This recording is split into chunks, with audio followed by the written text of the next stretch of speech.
ચરણાટ જાતા મારી ચેતનાયુ જાગે, હે મથુરાની માયા પાર રે સજની સાંભળ કૌવાતડી।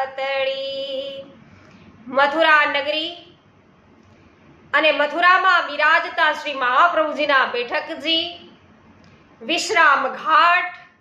શા માટે વિશ્રામ ઘાટ છે નામ પડ્યું હશે? એવા તો મથુરામાં કેટલા ઘાટો છે, શા માટે વિશેષ વિશ્રામ ઘાટ છે અને મથુરાની અંતર્ગુહી પરિક્રમા છે કઈ પ્રકારે થાય છે, આ બધી જ માહિતી મેળવવા માટે અમારી સાથે જોડાવો।